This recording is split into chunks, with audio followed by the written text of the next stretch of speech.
You're listening to Podketeers. Welcome to episode 478 of Podketeers. This week we begin a quest to properly hydrate Andrew. We provide some updates on the SAG-AFTRA and WGA strike and talk about some interesting comments made by a former Disney Channel star.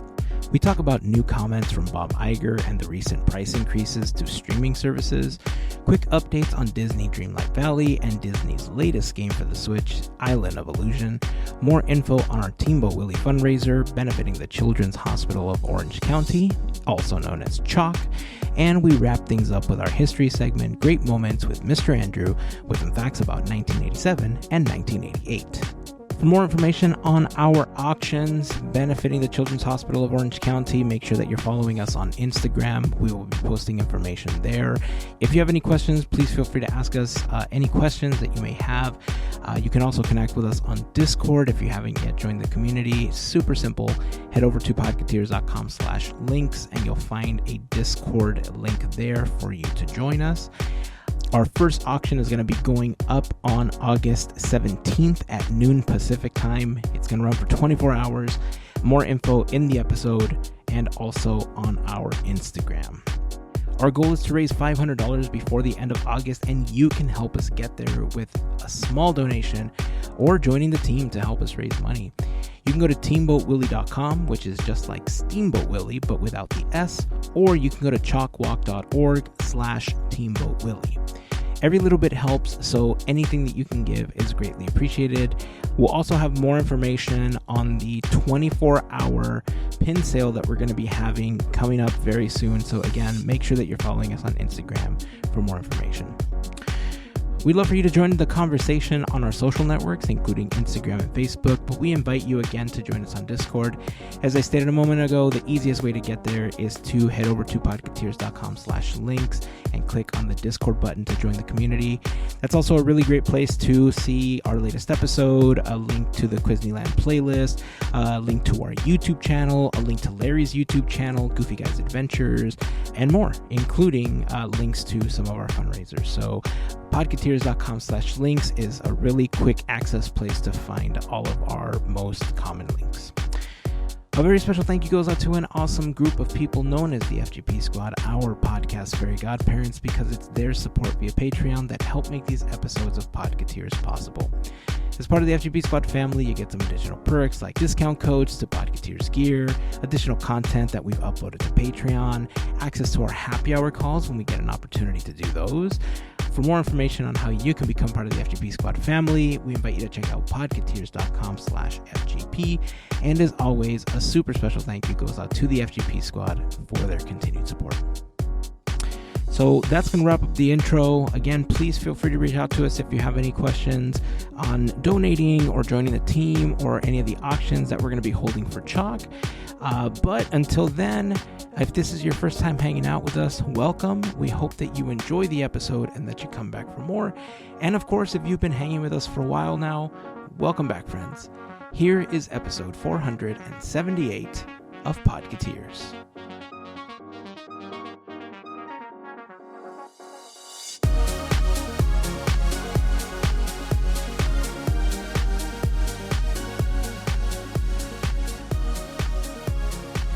Dude, let me tell you, you definitely, and I was telling Mel this before you jumped on the call today, but I bought these hydration mix things, right? These Vita Coco mix things, and the only reason I bought it was because it has a coconut flavor in there.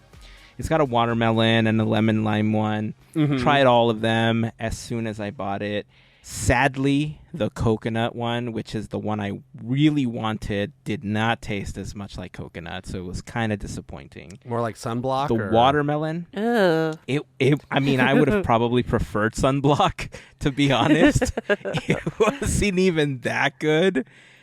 The watermelon one, very similar to a Jolly Rancher. Hey. I was really surprised. That was kind of a win. I was kind of okay that it was a flavor, but it was a super bonus that it was kind of Jolly Rancher-y. The lemon lime one, it's my least favorite in the packet. And so I went in for a drink. I went and I got some water, you know, and I was like, all right, cool, it's time for a drink. There's only lemon lime ones left in there. And I gotta drink them because I paid for them, right? But now I'm like, should I just drink my water as water? Like, should I not dress it up? Should I just hydrate with water? Like, I don't want to drink the lemon lime ones. Are these they're like the hydration plus 3 times hydration? Blah, blah, blah, blah. So do those antioxidants and all that stuff? So do those ones specifically have? This is going to get real in the niche, but I've been trying to find drinks that don't have either sucralose or aspartame in them, because does not agree with my stomach for some reason, and everything that is 0 calorie whatever has one of those 2 in it, and it's like very annoying. Yeah, so this one I wish I could tell you was sugar-free. It's absolutely not. They do have some grammages of sugar. But if it's regular sugar? It's cane sugar. Okay. Well, then that should mean that there's no sucralose or aspartame in it. I'm fine with sugar. It's probably less sugar than a friggin' Dr. Pepper, that's for sure. How much is in a Dr. Pepper? I don't know, a lot. Like probably 40 grams. 40 grams or so. Because that's pretty common. Right. I think a Coke has about 40. These have 7. Okay, well, that's less. Yeah, way less. Less is better. Send me the link and I'll look at it. Maybe these will be. Yeah, I'll do that. Because I've been drinking. I'll drink a Gatorade in the morning, and those have so much freaking sugar and all other kinds of freaking crap. I love Gatorade too. It's great. But if I could cut down my sugar by a bit, it would probably be good for me. I wish the coconut flavor was a little bit better. I got a great price on them too. There was like 30 in the packet, and I think it was like $15 on sale. Do they only make those 3 flavors, or do they have like another pack with like other flavors? Because if they had like an orange, I know you're a big orange guy. Oh man. Mm-hmm. So apparently on their website, they only have these 3 flavors. Dumb. So as far as hydration mixes are concerned, this is all they have. Well, back to the drawing board. I'm trying to figure out, I don't know, if anybody out there listening has a good flavored beverage that has less sugar than Gatorade, doesn't taste like disgusting, and doesn't have sucralose or aspartame in it, go on the Discord and let me know, because I don't go shopping very often. Well, no, I do, but I don't go to many different stores. I'm so used to sugary beverages. I'm like the soda king. I've said this probably for the past 10 years, maybe longer, maybe 20 years. How old am I? If I could just drink soda for my only nutrition, if I got all the nutrients I needed of just soda, I would. It's my favorite thing. You would. It's my favorite thing to consume. Like, it's the best. Yeah, you don't even drink water. Maybe I sound like a drug addict or something. I don't know. I drink. Here's my big water. I have it on the desk. Shaky shake. There's the ice in it. I drink that big water every day. I drink at least one of these big waters.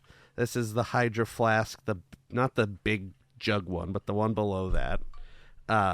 So I do drink water, but if I didn't have to, if I could just drink Dr. Pepper and, I don't know, other stuff, I would. But that's not how our world works or bodies work, because if I just only drank Dr. Pepper, I'd probably have diabetes like in 1 hour. Oh, jeez. It's pronounced diabetes. Diabetes. Walter Brimley would be mad at me. Diabetes. But anyway, my tangent still reigns true. If you know of anything that doesn't taste like horrible grossness, because I can't stand the seltzer flavor. Because we were talking about Buble the other day, and I tried. They had a can at the store. They had like the big tall boy at Walmart or whatever, and I was like, okay, I'll try it. I was like, it just tastes like seltzer. Everything just tastes like seltzer. I can't stand. I guess I could just train if I drank it enough, maybe it would taste better, but I don't want to do that. I'm lazy, and I don't want to have to taste seltzer. It's gross. But I guess if you do something enough, you'll get used to it. But if somebody knows of something, because I can't drink those Mios anymore because they're making my eyes twitch. That's a whole other thing. Oh, that's not good. So they have the sucralose in it. I found out. I was drinking like 2 like giant bottles with Mio in them every day, and then I was like, my eyes feel weird. So I stopped drinking that, and my eyes feel fine. So I think I'm just allergic to all these artificial sweeteners. So yeah. Anyway, this is a long intro tangent about weird allergies and drinks. But why don't we talk about something more interesting? Again. Anyone listening, if you can help Andrew find something that he can drink without messing him up, that would be fantastic. Join us on Discord. Yeah, let us know. Do that. Join Hydration Talk on Hydration Talk. Yeah, not Hydration Talk. We're not on TikTok for that. Join what would we call it on Discord? Well, it's just Hydration Discord Talk. Channel. TALK. Oh, Hydration Talk. Yeah, exactly. That's what I thought you were saying. No, I'm so like my brain is so like TikTok. Yeah, TikTok brain takes over sometimes. So yes, Hydration Talk on Discord. Join us there. No, I can't. I don't. I'm the weirdest person on the planet, and it's okay. Like I've grown to live with it. Like I don't like the taste of alcohol. That's not weird, man. That's it's just like so many people do it. They like it or whatever. I don't feel bad about it or anything. It's just like people are like, "Here's a beer," and I'm like, "I can't. It tastes like freaking garbage water. Like, what are you drinking? Like, this is I will take a regular water over the beer." I don't want to get into like an hour discussion about beer, but I'll tell you this much. All the majorly produced beer absolutely tastes the way that you describe it. It's horrendous. It's garbage. The craft beer that I felt I got into was very flavorful. It really did have the different notes that were described on the bottles and in the descriptions of how it was brewed. So I did get an opportunity to explore a lot of very flavorful beers. Yeah. I did get an opportunity to explore a lot of flavorful wines as well. So I got to learn a little bit about wines and stuff.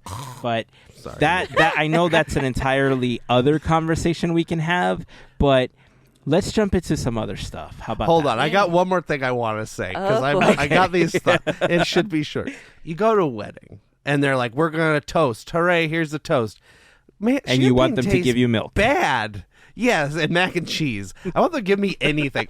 I wish I could at least like champagne. That's like the one thing that's like, all right, people, they like, it's like they give you a tiny little glass, and I'm like, I will hold this glass, and I will raise the glass up, and then I will just set it down on a table, or give it to I'll pour this into your cup, and then I will go with the children and have the apple cider or whatever. Like that's the of the alcohols would be the one thing that I wish I could like stomach. Because even that, I'm like, what is this, like, spicy water that I'm drinking? Like, I don't even know. The only alcohol thing that I've tasted in recent past that actually tasted okay to me was at the restaurant BJ's. They have a, like an alcoholic root beer that tasted pretty good. Oh. There's the one thing I've had a couple of those. They're pretty good, yeah. So there it is. There's the end of my thing. We'll do a FGP exclusive talking about wine that Andrew might like, but probably won't because he's crazy. But anyway, You're not crazy. No, I'm crazy. I'm nuts. I don't know. It's also very late, so It is very late. Maybe I think that's what's hitting us right now. Yep. Let's talk about something else. All right, so let's interrupt me. How about we shift to let's shift to the strike. I know there was some recent updates. Okay. Tell us about the strike. Let's pivot into that. Where are we on the strike? The strike. The strike, as you may know, is the strike of the WGA and SAG-AFTRA in response to the AMPTP's like stuff they want to do. It seems like at this exact moment, the WGA, the Writers Guild of America, has gone back to the table with AMPTP. Like, our AMPTP has come back to the table, so there is some talks going on right now, but this is just in the past day. So as of this recording, there's no deal, there's no anything. It's just like the start of talks. And so speculation is that for the actors, SAG-AFTRA folks, they're anticipating that AMPTP will not come back to the table with them at the earliest if and when the WGA makes a deal. So they've been going for, as of this recording, 106 days, the WGA. Yeah. And the writers have been, I think they've just hit 30. I don't remember exactly. Maybe they're not at 30 yet. This article I'm looking at doesn't have theirs. It's a WGA article. But that's kind of the latest that has been released. There's not a ton because, it's all like closed door meetings, and they're not going to like announce what stuff has been, until there's like another like refusal or whatever. I don't know. I'm not a bargainer on this stuff, but it seems like something is happening, but who knows what that could mean, unless you hear an official thing from either the WGA or a WGA official like person. Nothing is to be like speculation shouldn't be believed unless it's coming directly from the WGA when it comes to what is being talked about in these meetings. Right. Yeah, I mean, it's good news, right, that they're at least going back to the table to negotiate, because hopefully it felt like they were at a stalemate for quite some time, and the studios didn't want to budge, and the value that the writers and actors bring, I mean, that's what's making them their money, right? If they don't have them in there to do those things, then they wouldn't be making money. And this is on the heels of some VFX artists basically voting to unionize to become part of IATSE, right? So I think the latest on that is the visual effects crews at Marvel Studios had set a date to vote to unionize, and I think the balloting will be conducted between August 21st and September 11th, but the ballots are going to be counted on the 12th. And, if it's in their favor, they will essentially become a union and be a part of IATSE at that point. So there's a lot going on. It's weird to me that the VFX artists went so long without unionizing, considering there's such a huge part of films and the TV industry and everything. Good for them for doing it, but it's just so weird that they've went so long not being a part of a union, for all the work that they do. So we'll keep tracking that. We're hoping to have good news at some point that, the studios are going to help them out. They're meeting them at a place that's favorable for everyone.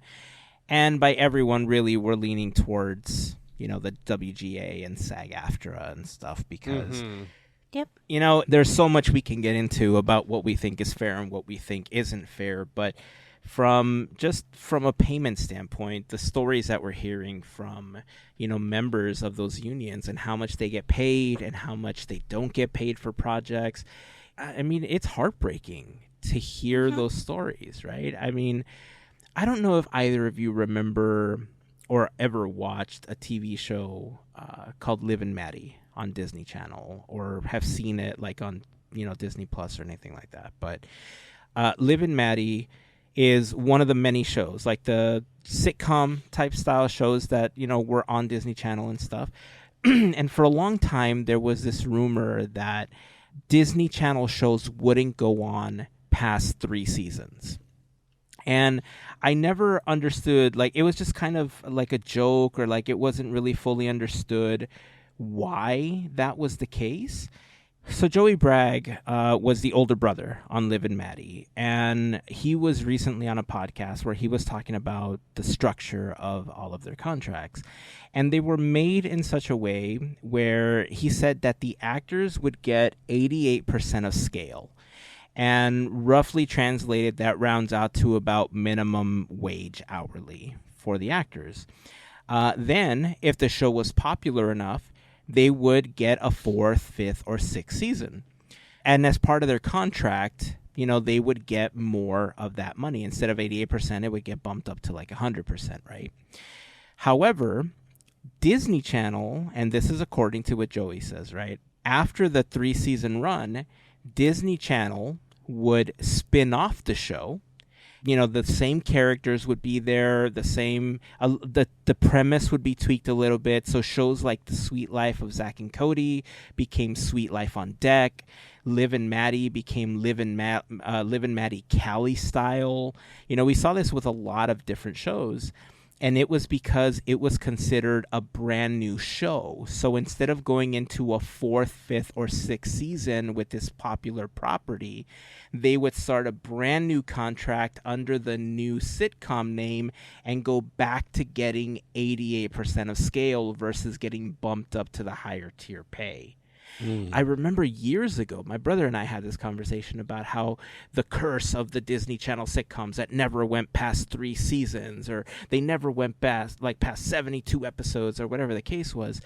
And we never understood why, and some of them, we like some of those shows. So to us, it was just confusing as to why they would cancel it or why we got these weird spinoffs. And now it makes sense. Mm-hmm. If what Joey stated in that interview is truly how they handled contracts, I mean, it adds to a lot of the negative comments and a lot of the negativity of how business has been conducted. Mm-hmm. And it shows why someone like Robert Carradine, who I think we talked about 1 or 2 episodes ago, he was the dad on Lizzie McGuire, was showing, a residual check for $0. When not only was he in every single episode of Lizzie McGuire, but he was also in the Lizzie McGuire movie, which are on Disney Plus. They're on the service for you to watch. So the fact that he's getting $0 residuals for something like that is just baffling, right? So, and I think the biggest issue that people are having with this whole situation right now is that a lot of services they're bumping up their prices. There isn't new content because of the strike, and once the strike is over, it looks like it's going to take some time to get some of that content ready for the services again. Andrew, I think you found a table of what the breakdown was, what the prices were going to be for the services. Correct, yes. So this is from Tom's Guide. I've used Tom's Guide before for, they do a lot of technology, reviews, and you'll see it a lot on best Wi-Fi router that has, N router or something, or best, whatever. They usually have a list, and Tom's Guide is usually pretty good place to go. But yeah, so this, they have 2 lists. They have the base cost of all the new streaming services. So this is whatever the base cost is. It's with if their cheapest one is with ads or whatever. So it starts out with HBO Max is $16. Hulu with ads is $8. These are the latest hike prices, I believe. Netflix $15.49. Disney Plus with ads $8. Peacock Premium $6, which is Peacock with ads. Paramount Plus Essential $6, and Apple TV Plus $7. Then that goes to the without ads for every streamer. So Max is the same at $16. They don't have an ad tier.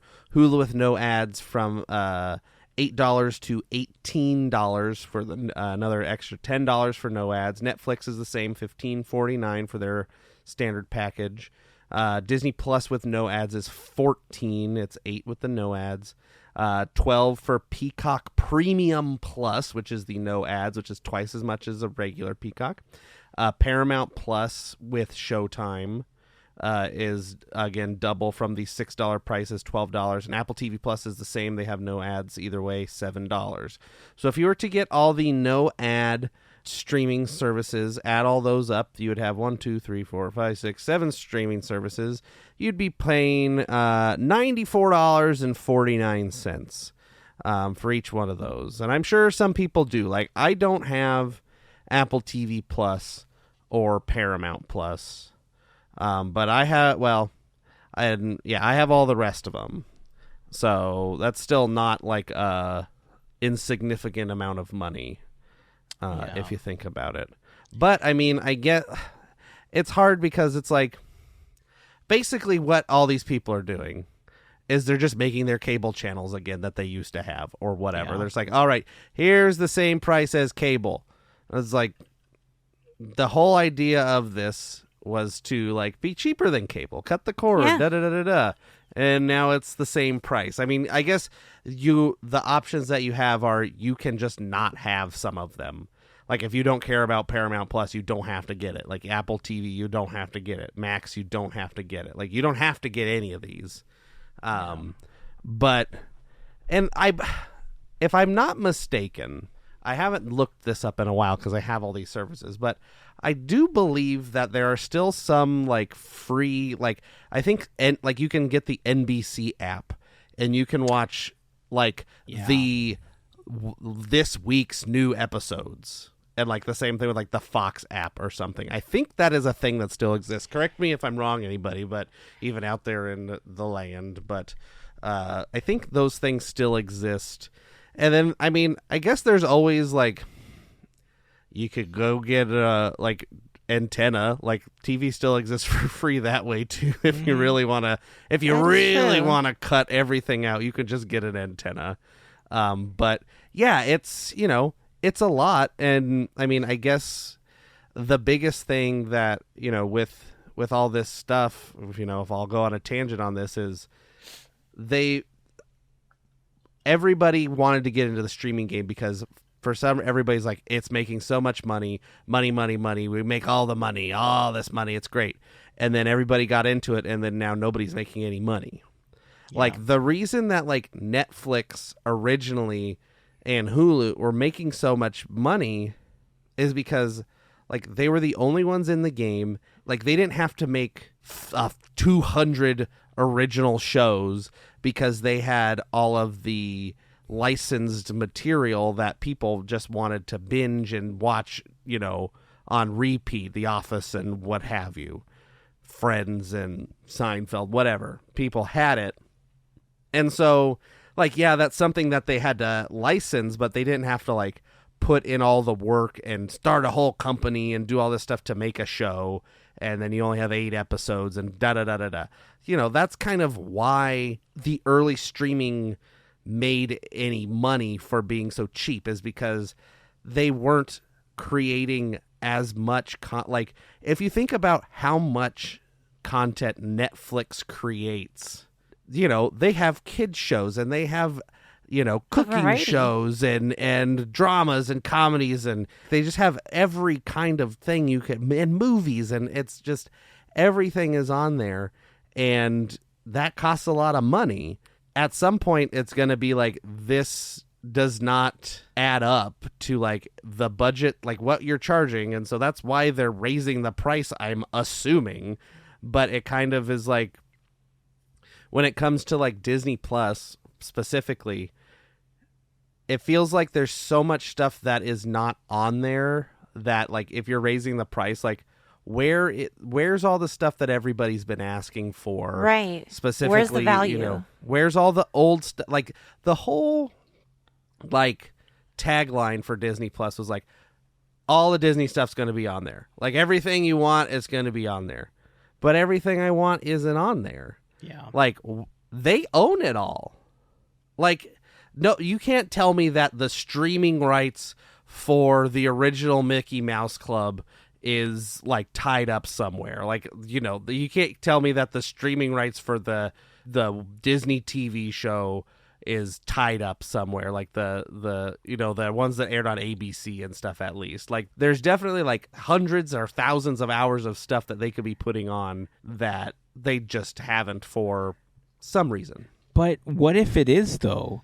What if the reason we haven't seen them is because they are tied up in some kind of usage rights where the actors or the families of the actors, like the estates, are saying, you know, unless you pay us, you know, we don't want this streamed or something. Like, we're not going to release our you know, face or whatever the case is. Mm-hmm. And what if that's what's holding them back? Maybe that's why we haven't seen them. And considering contracts, you know, weren't catering to these digital services before, which is exactly what SAG-AFTRA and the WGA are fighting for right now. You know, what if that's the case? They might be owned by Disney, but at one point they may have been distributed by somebody else, or maybe there was another, you know, there was a production house that was involved in making the show, or maybe, I don't know. Like, now I'm wondering if that's what's preventing them from showing the stuff. And so it's not everything we've wanted. I think there's always going to be enough to make people happy, right? Yeah. There's going to be a segment of people that are always going to be happy. And I can tell you, especially when you have kids involved, kids watch the same thing over and over and over. Like, you don't have to, you know, have so much variety for kids anyway, especially when they find something they like. Think back on when kids were watching Frozen. Like, it was the same film 12 times a day for a year or two. Kids are easy. If you bought a Blu-ray or something, that might be enough. So, because that's another conversation I think I would like to have is anybody still buying physical media? Because one thing I've been actively seeing recently is a lot of films and a lot of like TV shows and stuff like that are just getting yanked off of services, and they're basically never going to be seen again because they were written off as something, or because they were, you know, sold off as part of this whatever deal. And, you know, if you don't own the DVDs or Blu-ray for those, and it was something that you enjoyed, you're just never going to see it again. It's never going to be streamable. So it's weird. I don't know. It makes me just it makes me back what the unions are fighting against even more when you see how much money has been made by these corporations and how little is trickling down to the people that are essentially making them those billions.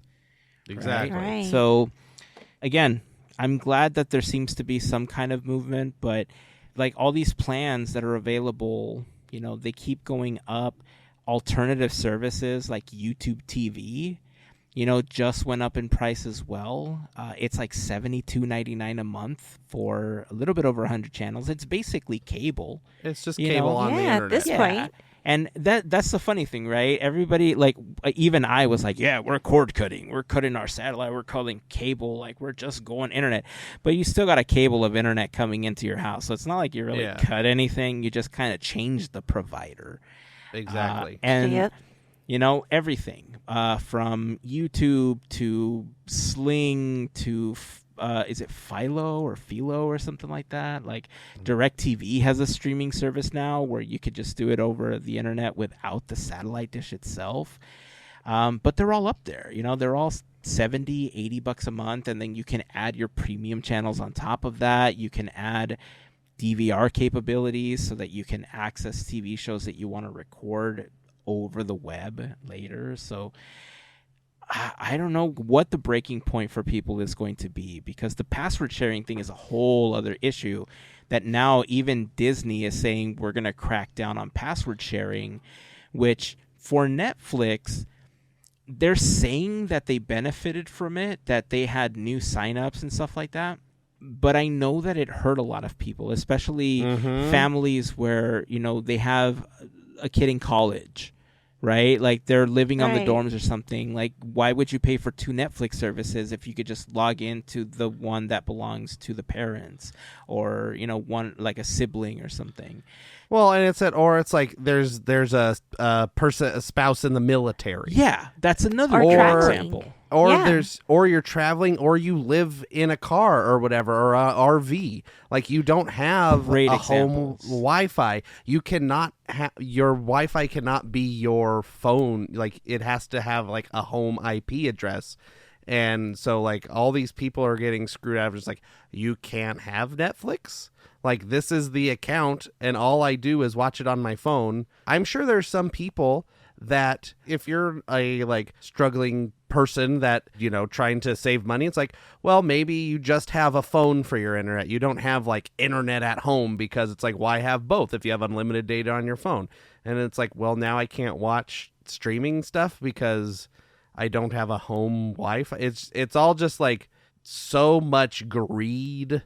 And like, Agreed. I've said this before and we've talked, I don't know if I've talked about it on the thing, but it's like, there is a point where a company is making too much money.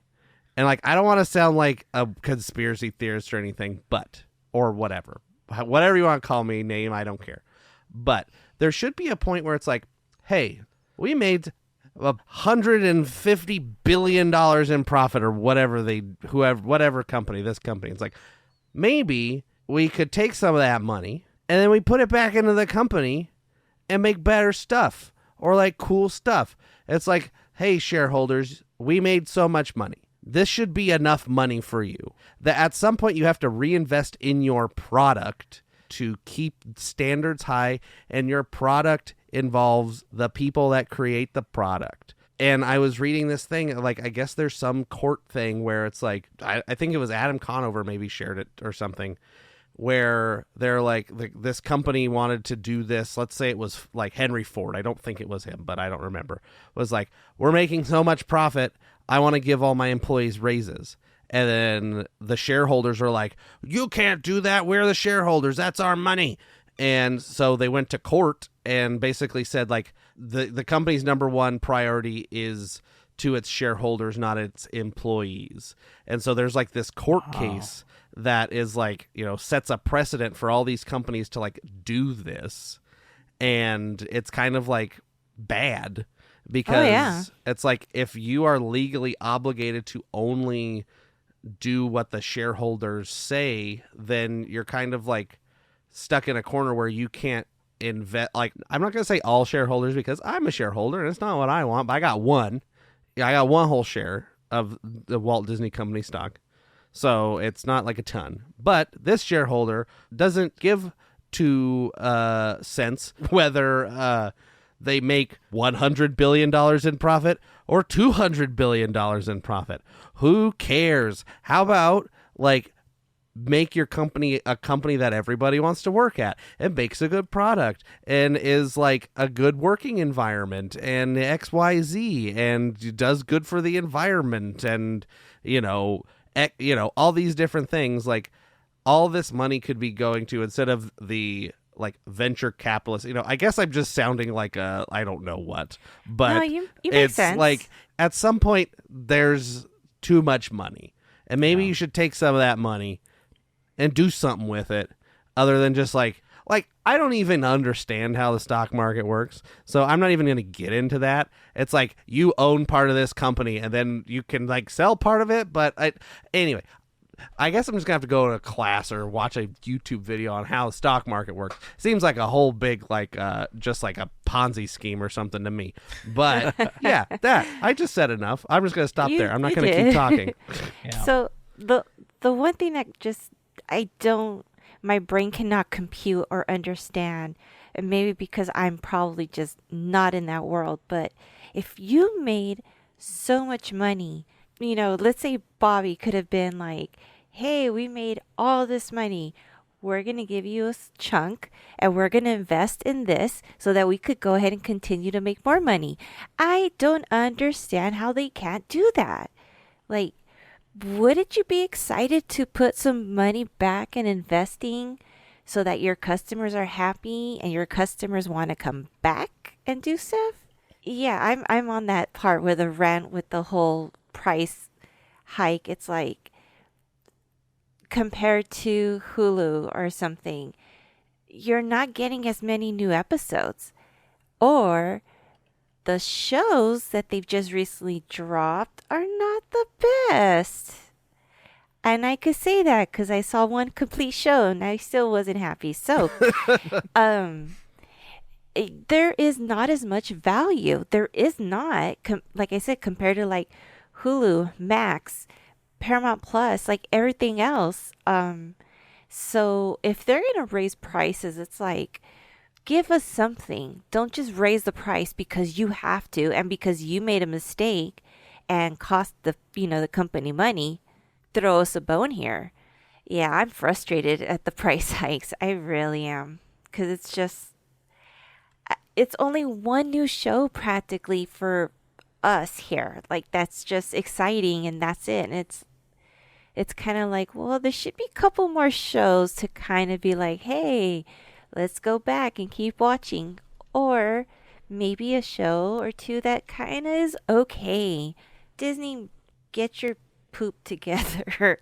Yeah, I mean, it's not just Disney, right? It's all of the studios that are a part of this right now. It's the major studios that, the strike is against. But, I always love to give people the benefit of the doubt. I do my best to give people the benefit of the doubt. I understand that I feel like in the past 10, 15 years, I've grown as a person. I think that's part of growing up. I think that as you get older, you have an opportunity to learn about things and try to correct situations and do your best to not repeat mistakes that you've made. And more importantly, do your best to teach those coming after you a better way. If someone makes a mistake, obviously, it's great to see them trying to correct it. But then there's also, like, Bob Iger, for instance, billions of, making millions of dollars. There was the very famous quote that everybody just kind of ran with when he did the interview at the Billionaire Summer Camp. And he was like, oh, what they're asking for is, what was the quote, Andrew? Like, he was saying that what the writers were asking for was disturbing. Not realistic is what. Not realistic. That's what it was. There you go. That it was not realistic. And then, just days ago, he was quoted as saying, and this is from a Hollywood Reporter article, it says, nothing is more important to this company than its relationships with the creative community. That includes actors, writers, animators, directors, and producers. I have deep respect and appreciation for all those people who are vital to the extraordinary creative engine that drives this company and our industry, and it is my fervent hope that we quickly find solutions to the issues that have kept us apart these past few months, and I am personally committed to working to achieve this result. That's a direct contrast. Like, that is a 180.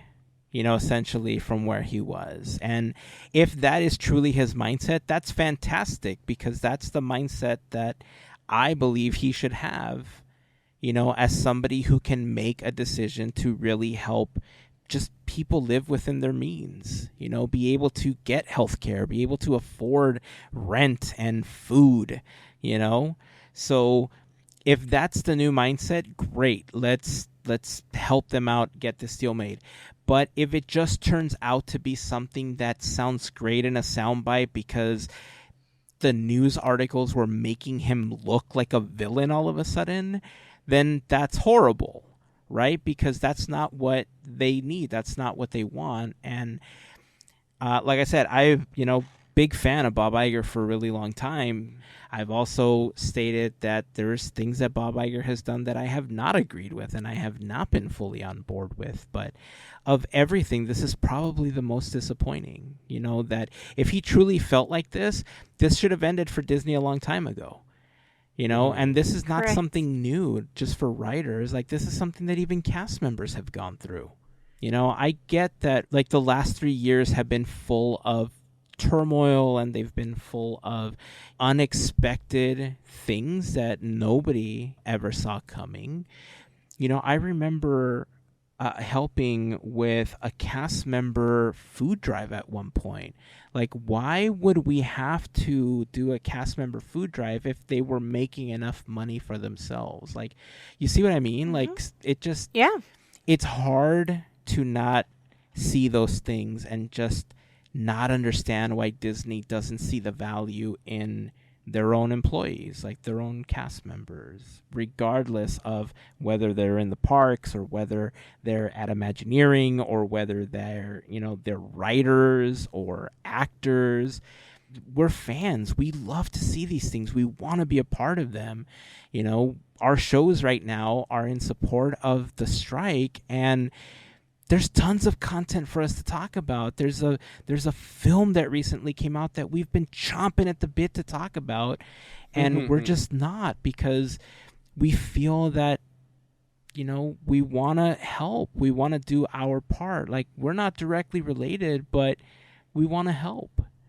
And so the faster that these companies can take these words that Bob Iger recently said and really use them to move forward in the strike and to really help the writers and the actors and the VFX artists if they vote to become a part of IATSE, and overall just everybody working that's in the production business of this content that we consume, that we talk about, that we enjoy, that it's going to be better overall.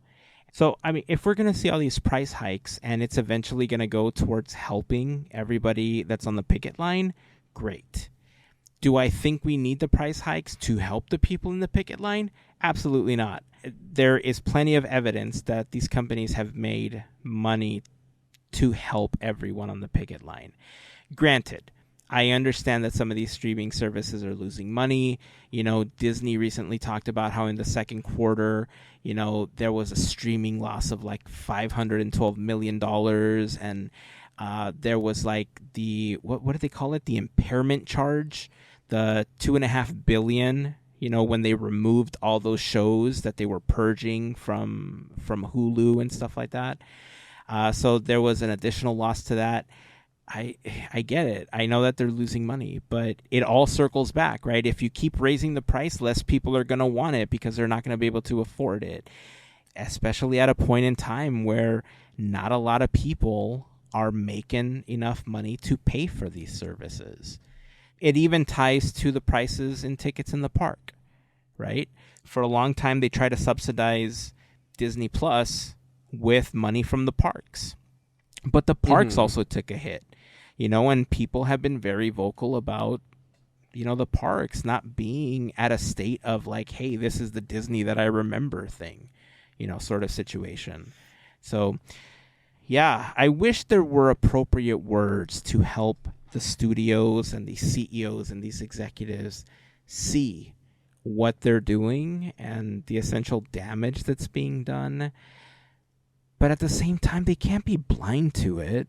Like, they have to understand that there are people out there that are suffering. And again, all I can wrap to is I want to give them the benefit of the doubt. And I want to hope that Bob Iger's recent words are a stepping stone to solving this and moving forward and finding an amount that's equitable, for everyone. Something they can agree on, something that's livable, for everyone on the picket lines, and that the studios will still make their money.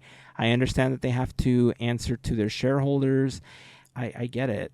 I'm sure people are out there like saying like, you just hate money. No, I don't. If I could have more of it, that would be great. I would love more. Thank you.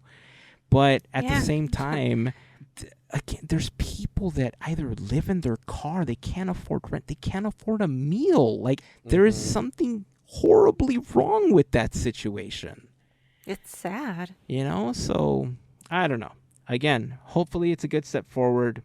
We'll keep you posted on the changes, and we're crossing our fingers for a more positive outcome much sooner than later.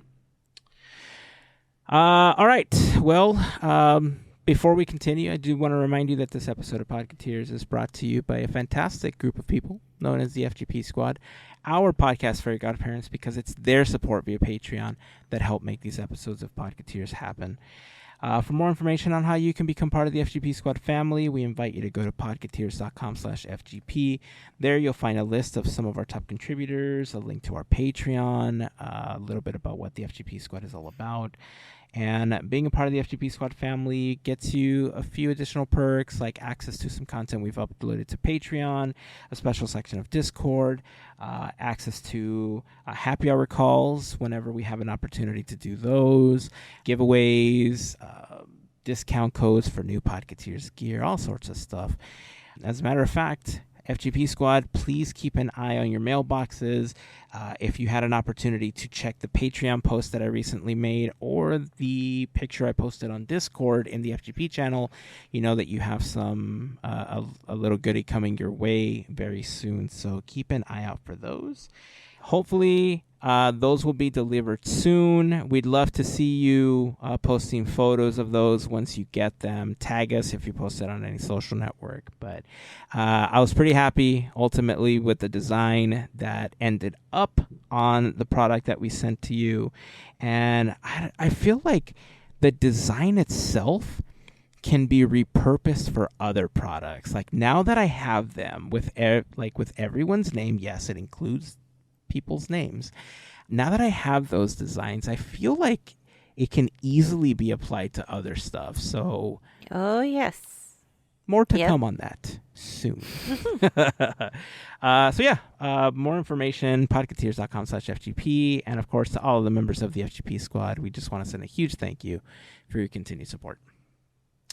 Also, quick reminder, this week, the launch of this episode this week, we will be launching our first in a series of auctions to help the Children's Hospital of Orange County, also known as CHOC. We're trying to raise $500 by the end of August 2023.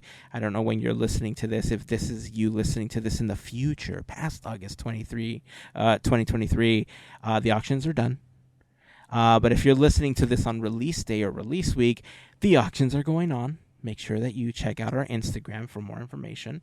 The first one is going to be what we're calling a home essentials package. This was a package that Mel put together. There's a lot of really cool items that she would not let me keep. She insisted on the fact that they had to be a part of the bundle that she put together. It was specifically for this. She is forcing me to go buy my own if I want them. Fine, whatever. Okay, I couldn't even keep them for myself. I know. You made a good point about it. So it's going to be up for auction. Instagram is where you will find that. To give you just a few details of how they work, we've done these before. We essentially start off with a specific amount, and the first person that wants to bid on that will bid the amount that we're setting as the starting bid point. Then if you want to outbid that person, you reply to them, you reply to their comment, and you increase your bid. So you can increase it, but the minimum increase is $1, but we've seen people increase things, $5 or $10, depending on the item that we are auctioning off. So then you respond with the new amount that you are bidding. Then it is the person's responsibility that you outbid to reply to you with a new bid amount, or someone else can outbid you. All they have to do is reply to that last comment, and so on. Normally, all of the auctions run for 24 hours. At the end of 24 hours, we let the winner know, who it was. We'll reply and we'll say, hey, you were the winner, and the amount that was last bid, and then we'll close the comments so that people don't continue bidding on the item. If you have any questions, please feel free to reach out to us. The way that we handle auctions is we don't take the money from you.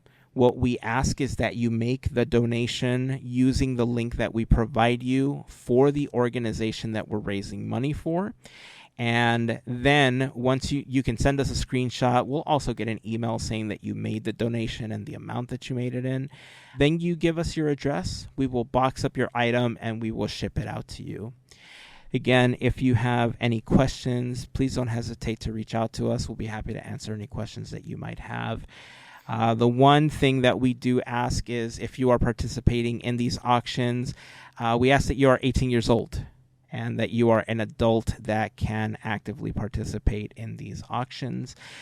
We generally give people 24 hours to pay once the auction has closed to make sure that, we get the donation and we can get it shipped out to you as quickly as possible. If for whatever reason the person that won is unable to pay, we will give the person that was last outbid an opportunity to pay and then get the item for themselves. Anything else that we want to mention before the auctions begin to go live? I think I covered everything, right? I think Yeah. so. Yeah. You did. Cool. So a lot of that information is also going to be on the post. Look out for it on Instagram. We'll repost it on the Teamboat Willie Instagram account. Yes, Teamboat Willie has an Instagram account. If you're not following, please go follow the Teamboat Willie Instagram. But we got some other surprises. We have some FGP Squad members that were very generous and donated some items that I think you're going to love as well. We're going to be posting those within the next several days as well. I'm super excited. Again, $500 is what we're trying to reach by the end of August.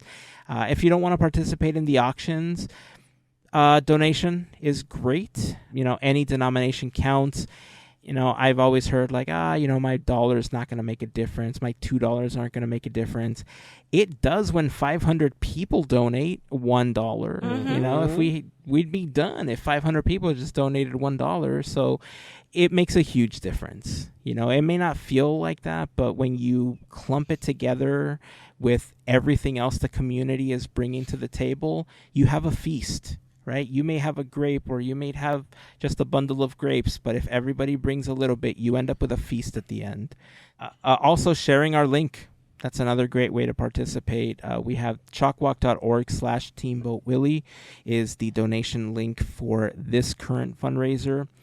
And then finally, the other thing that we're doing to help raise money is I mentioned in the last episode that last year when we were raising money for CHOC Walk and for City of Hope, we made a special edition Teamboat Willie pin.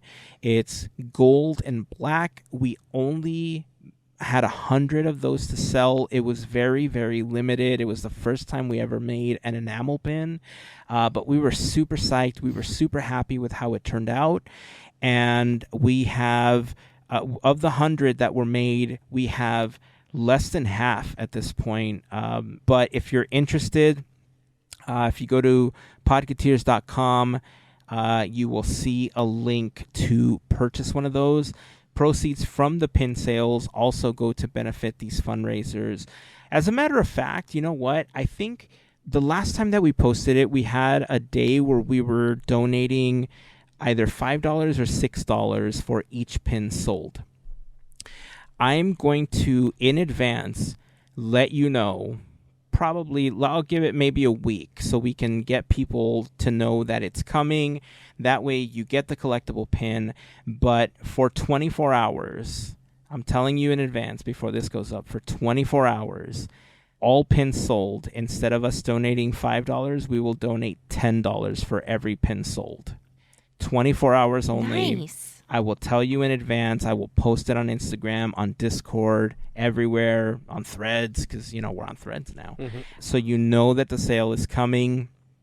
But for 24 hours, any pin sold, we will donate $10 for each one of those instead of $5. So keep an eye out for that. And, yeah, that's it. That's all the auction stuff that we have. So pretty excited. Keep an eye out on Instagram. And let's hit our $500 goal. We could do this. Hey, I want to briefly touch on some of the Disney games that we've been playing recently. I haven't had an opportunity to play much of Speedstorm. Yeah, I've been actually talking to our pal Jason over in Florida If you've listened to the podcast before, super talented glass artist. He works at the Arribas Brothers, both at Downtown Disney and at Magic Kingdom. He's made some gorgeous pieces of art with glass. He's a freaking wizard when it comes to that stuff. Yep. I've been talking to him about the game, and we've been talking about a time for him to come on the podcast so we can just chat about stuff. Maybe we should have him on next week. I'll talk to him, see what his schedule is like, and if he's able to come on next week, hopefully we can line things up. But I know he's been speedstorming a lot, so I definitely want to hear more about the game, what it's been like. Dreamlight Valley, I've had a chance to play that. Vanellope was recently added to the game. It was really interesting because you know how we've had to open doors to get new characters? We do a few tasks, and then, like Nala and Simba, right? They were the last ones to be added. I thought Vanellope was also going to be behind a door, and it was going to open up like a whole like Sugar Rush realm, or like a weird internet, like Ralph meets the internet sort of realm or something for us. It was not that at all. Interesting. I'll tell you the premise of the story. It's Scrooge thinks there's a ghost in Dreamlight Valley, and you have to go investigate the dream castle for that ghost. And she's just hanging around on the second or third floor, glitching back and forth. And you have to go talk to her, and then that's how you begin to level up. So there's no door to open. It's an interesting approach to adding Vanellope. The tasks are fun, actually. I think I've had more fun doing the Vanellope tasks and quests to level her up than I did with the Lion King ones. Oh, okay. There was a little more story to it, I think. It was just kind of fun, the way that it was treated. I finally leveled her up. The main prize is like her car that they show in all of the trailers and all that stuff. So I set that up next to her house, which is like a candy house as well. Thought it was kind of cool. Aww. The valley's getting crowded. Not only are we getting new characters, new homes for them, but I gave in to some of the houses that you could buy, like for you. The main house on my main game is pretty standard. I think I left it alone. I leveled it up a little bit. But in the second game, where I finished the whole game that I'm not recording content with, I'm using the castle for that one. In the Forbidden Lands, I have the like what looks like an evil version of the castle, as a second home up there. And then they added like a Lilo and Stitch house that you can have on the beach, which kind of looked cool. And I didn't need it, but I was like, why not?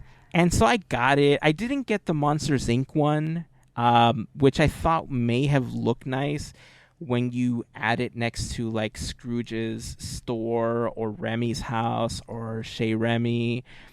It kind of fits that aesthetic if you wanted to create like a little neighborhood. But then, look, the best house that they've added so far isn't even a house for the ground. They added a house that looks like Eric's ship. You put that thing in the water, it's a ship. It looks great. Listen, I didn't need this ship at all. But does it look cool? Yes. Yes. Is it going to help decorate the beach? Yes. And so I got it. I'll have to send you some screenshots, or I'll have to post them on Discord. But it takes up a lot of space. Where did you guys put Maui's house? On the beach. Are you by the big staircase, or are you on the opposite side where it leads to like the forest, or like where did you end up putting Maui's house? Actually between the staircase and the first bridge. Oh, okay. Okay. It's like in a little corner. Okay. pretty Andrew, much. are you about the same on that one? Mine's next to basically as close to Skull Rock as it can be on the left side of Skull Rock. Okay. In that area there. Cool. So I have Maui's house right in front of the staircase, like as if you're entering the Glade of Trust, and the ship house, like Eric's ship, essentially takes up 3 Maui's houses lined up next to each other in the water. Oh, Wow. It's a large piece for the beach. So decoration wise, it looks super cool. Another thing that they recently added that it's cool because it does allow you to earn a few new moonstones and this like new currency that they have in the game, but they have something called Dream Snaps now. And the Dream Snaps are challenges on a weekly basis where they tell you, like, decorate your beach with items from Lilo and Stitch, or wear a specific type of clothes, or, you know, whatever the challenge happens to be. And then you set everything up. You use your camera to take a picture highlighting all of the items, and then it asks you, do you want to submit this as part of your Dream Snap, you know, for the challenge? You could say yes, you could take another one, whatever, you know, whatever you want. If you submit it, it essentially goes into this pool where you can go in and vote on Dream Snap photos, and it will randomly show you 2 photos side by side. You just highlight the one that you want to vote for. You vote up to 50 times, and then you get moonstones, and you're eligible to get this like new currency that they have. I forgot what the new currency is called. Pixel something or other. I forgot what it is. So far, some of the Dream Snaps that I've seen are really creative. Like, some people go all out, and I don't know if they're just decorating that like one section for the picture that they're taking for the contest, or if their valleys are like fully decked out. We still have a lot of limitations. You know, there's only like 3,000 items I think you can place down, you know, for decoration. So the more you place down, obviously the faster you're going to run out. But the Dream Snaps has been fun. There are some people that are really trying hard to upload photos that are not family friendly, and I think the Dreamlight Valley mods are doing the best that they can to try to filter those down and finding ways to, you know, remove them from the service. But yeah, I mean, so far it's been a fun little addition. It's a really great way to try to earn a few moonstones without doing a lot. So if you want to be able to buy some of these other things like Eric's house and, you know, these other things that they have in the store without spending real world money, I think it's a really great option, especially considering that they've upped the amount of moonstones that you can get even in the chests. Like, you can get a few more, you know, through the blue chest that just kind of spawn randomly throughout the valley. So the things are still expensive. You know, they haven't done anything to lower the prices of stuff. I think that's kind of where they're going to be for a little while. But I'm hoping that by the time that they release the game to the public, that the prices will go down. I'm still in shock that depending on the game system that you're playing, they cost more or less.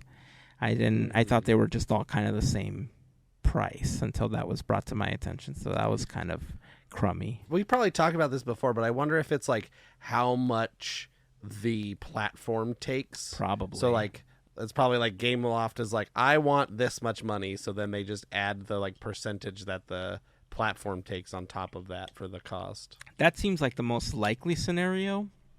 Because I know Nintendo, of all the companies, is the most notorious for, you know, playing hardball with some of that stuff. So it's very likely that's exactly what's happening. So, so that's been fun. And then the last game that I've had an opportunity to play is Island of Illusion. And this was a game on Switch that I remember seeing the trailer and a little bit of the gameplay for back at D23. I was at the video game panel and they had shown a lot of this, cool new stuff that was coming along. And from that panel, I've had an opportunity to pick up 2 games, one of which I still have not had a chance to play because I bought it at the same time I bought Hogwarts Legacy. And I was just so consumed by Hogwarts Legacy that I have yet to touch Midnight Suns. So Midnight Suns is next on my docket of games to play. But Island of Illusion so far, it's a Switch exclusive game as of the release of this episode. It's a side-scrolling game. It's a back-and-forth side-scrolling game. It's using the animation style of the newer Mickey Mouse shorts. It's like I don't want to call it harsher animation. Like, did they ever give it a name, like the new style? I don't know. It's like the Rudish. I mean, that's like the guy, right? Yeah. Is that his name? I just kind of hit that style. Yeah. So it's in that style. But the game overall, I have to admit, has been pretty fun. It's really easy to learn. I can't classify it as like what people would qualify as a cozy game. Like, it's definitely not an Animal Crossing or, a Dreamlight Valley, so to speak, because there is a little bit more to do and there's a little bit more involvement with the characters. But what I liked is that it does have different challenge levels. And if, you just want something easy to play, put it on the lowest level and you can have some fun playing it. If you have kids, they'll be able to pick it up super easy. Adults alike, I think, will also enjoy playing the game. Basically, it's the Fab Four have been summoned to this island called Monoth, I think it's called. What I really like so far about the characters that they meet on the island is that they're really snarky. They break the fourth wall a lot in their conversations. I love the snarkiness in the game. That's probably my like in the story. That's probably my favorite part. Like, throughout the quest, you end up going out and finding all these collectibles. There's a bunch of like memorabilia that you can find that's themed to like different cartoons. Like, there's this like Steamboat Willie memorabilia. There's like Lonesome Ghost memorabilia, Sorcerer's Apprentice stuff. Like making the beanstalk. So all the iconic Mickey cartoons are represented in the memorabilia that you can collect throughout the gameplay. And it just unlocks some cool new stuff for you. It is voiced by people that we're familiar with. Brett Iwan does Mickey. Tony Anselmo does Donald. Bill Farmer comes back as Goofy. Caitlin Robrock does Minnie. Because unfortunately, several years ago, we lost Russi Taylor, who voiced Minnie Mouse for many, many years. But hey, I've had fun playing it so far. It's definitely a game that I've been able to go back to a little bit more, especially because there hasn't been a lot of movement. But I've always been a fan of side-scrolling games. They're some of my favorite on multiple platforms, and this, if you're an old school gamer that doesn't like a lot of the first person stuff that's out right now, if you grew up especially on like Nintendo games or Sega games like the Genesis and stuff like that, maybe even Super Nintendo, like this kind of hits that spot. Right, the graphics are a little cleaner, obviously, because they got sharper lines. It's a better game and graphic engine. But as far as side-scrolling is concerned, it's satisfying. The gameplay is satisfying. There's a couple of controls that I think are a little wonky. The mechanics, especially when bouncing off of certain things, get a little wonky. I don't think it's anything that they can't fix, especially with like an update to the game. But overall, it's a fun game. I definitely recommend Island of Illusion. I hope they release a demo at some point that you can download and give it a shot, because I'm telling you, the snarkiness of the game is possibly my favorite. Cool. I really want to give it a shot once I get some freaking time. I haven't played. I played a little bit of Dreamlight Valley. I got a little bit of the Vanellope stuff, but I think she's only like level 3 at this point. So I've got more to go on all of that. But that, of all the other Disney games that have come out, that definitely is the other one that's on my radar that I want to play. Yeah. Have you had a chance to play, Mel? I know you dropped off because of all the work that you recently had. No. A lot of my extra time goes to Threads now. And Monopoly. And Monopoly. Oh, and Monopoly Go. Yes. Monopoly. I play. That's all I play is Monopoly. We're trying to finish those stickers. I got 2 stickers left. If anybody plays Monopoly Go on Discord, let me know. I think we've talked about this before. I got 2 stickers left that I need, and then I complete all the stickers, and then I get 15,000 rolls. Now, if you don't play Monopoly Go, that means 0 things to you. But if you do, it means a lot. Well, I'm certainly looking forward to talking to Jason about gameplay. We had a really good conversation about, playing video games as adults now. And I know that there's probably going to be other people out there that agree with, how we feel about it. But I'll leave it when he's here. It'll be a conversation we can have with him. So, but Island of Illusion, I recommend it. Dreamlight Valley, the Vanellope Quest, super fun. And I hope to get a chance to play Speedstorm soon because I miss it. It's so fun. I'm telling you, it's Disney Mario Kart.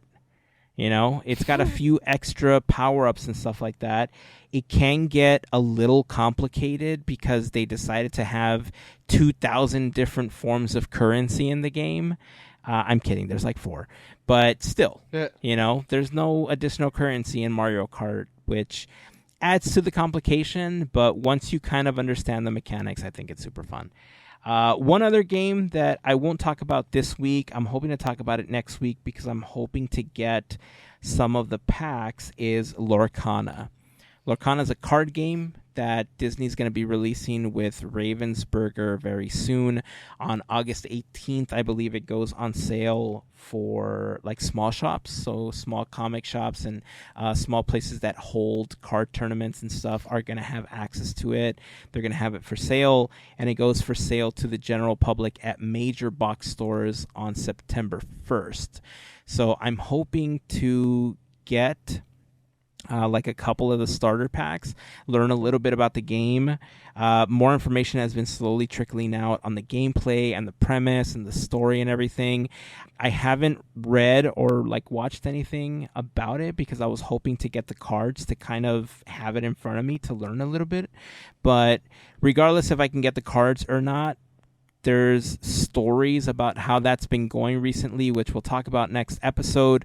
But I'm hoping to get them, and if I do, or regardless of whether or not I do, we're going to be talking about Lorcana next week. So if you're interested, make sure that you join the conversation. Give us your thoughts on Discord so we can share them in next week's episode. So I think that's it. I think it's time to start wrapping up the podcast. So I think it's time to send it over to the great Mr. Andrew for, what are we looking, 87, 88 this week? That is correct. Nice. So without further ado, here's the great Mr. Andrew. Hello, everybody, and welcome to the segment. It is very late. I'm reclining back, so my voice may have changed. Who knows? We'll see. But the years this week are 1987 and 1988, and as a refresher, as standing in solidarity with the unions striking, we will not be covering film or TV currently until the strike has ended or we stop doing this segment. Hopefully the strike ends first. But so that for 1987, we will start with video games. How poignant. Video games released for 1987. Mickey Mousecapade for NES. Love that game. Basil the Great Mouse Detective for Atari 8-bit and Commodore 64. And a Lucasfilm game, Maniac Mansion, for Commodore 64, Apple II, MS-DOS, Amiga, Atari ST, NES, and Macintosh. For theme parks in 1987, in January, Eastern Airlines is dropped as official airlines for Walt Disney World. The new sponsor, Delta Airlines, signs a 10-year contract for $8 million. The contract is effective July 1st. Delta will also pay $2 million per year to maintain the If You Had Wings exhibit at the park. On January 9th, Star Tours opens in Tomorrowland at Disneyland. It costs $32 million to create. On February 27th, Tokyo Disneyland welcomes its 40 millionth guest. On March 12th, the Walt Disney Company names Robert J. Fitzpatrick president of Euro Disneyland. On March 20th, Captain EO opens in Tomorrowland at Tokyo Disneyland. On March 24th, Michael Eisner and French Prime Minister Jacques Chirac, I hope I'm saying that right, signed the full agreement concerning the building and operating of Euro Disney. In April, the monorail at Disneyland is now called the Disneyland Monorail and uses Mark V trains. On May 5th, Disneyland debuts Disney Dollars, a creation of Jack Lindquist's. Mickey Mouse and Sleeping Beauty's castle are on the $1 bill, and Goofy and the Mark Twain Riverboat are on the $5 bill.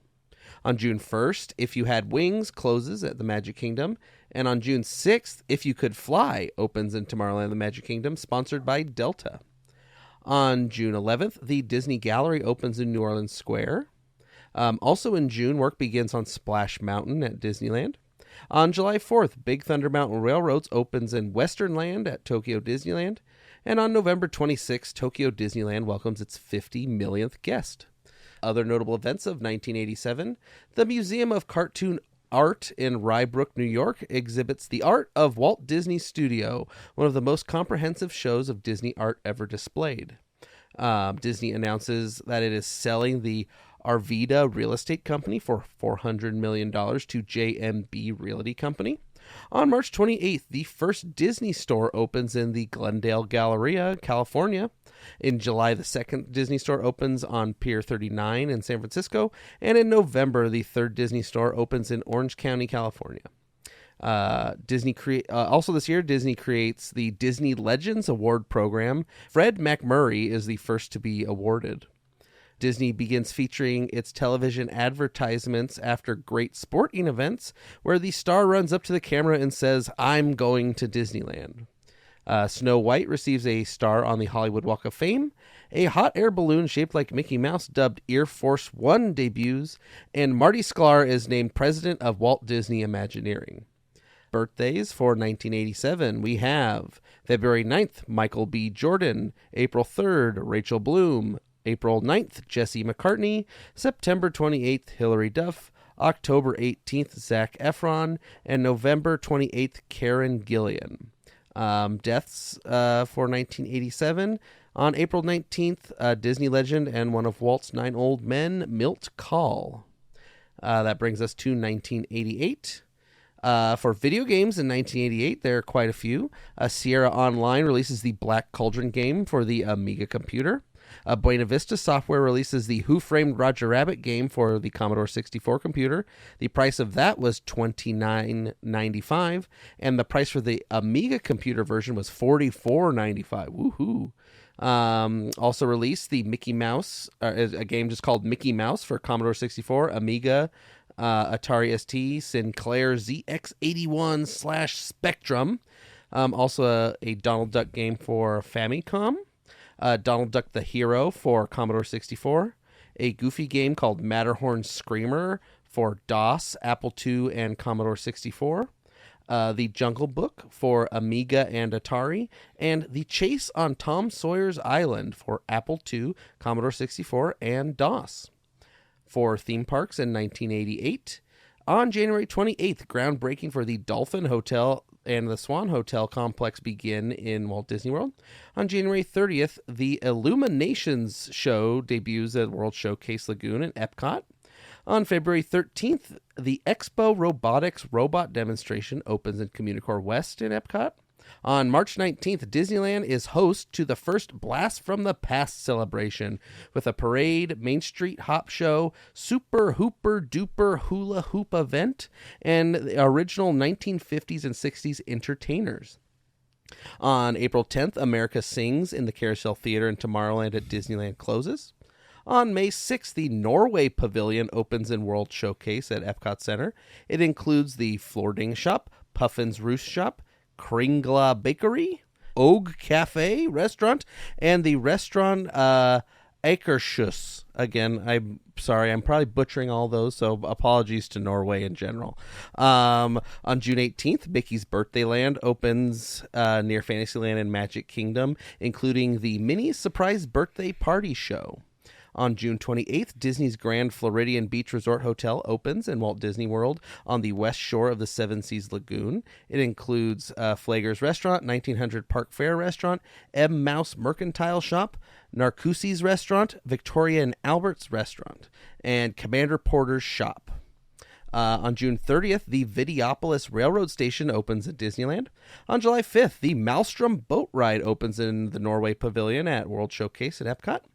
On November 23rd in Disneyland, Bear Country is renamed Critter Country, and the Crocodile Mercantile Shop opens in Critter Country as well.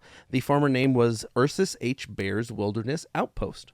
Other notable events of 1988, Disney buys 36% of the Rather Corporation, which owns the Disneyland Hotel.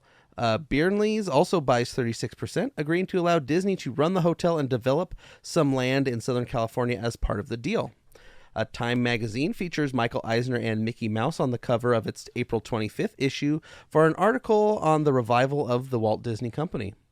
Walt Disney Company acquires Childcraft Education Corporation from Groyler Incorporated for $52 million. Childcraft is a maker of children's furniture and equipment. And the Walt Disney Company forms Walt Disney Computer Software Incorporated. Birthdays for 1988 are February 20th, Rihanna. April 10th, Haley Joel Osment. June 2nd, Aquafina. November 6th, Emma Stone. December 14th, Vanessa Hudgens. And our deaths, October 25th, another Disney legend and one of Walt's 9 old men, Eric Larson. So that's it for this week. The years, again, are 1987 and 1988 for great moments with me, Mr. Andrew. So let's go to bed. Well said. That's it. That's going to wrap up the episode. Until next time, keep dreaming, keep moving forward, and always remember to pass on the magic. Have a fantastic week, everyone. Bye. See ya.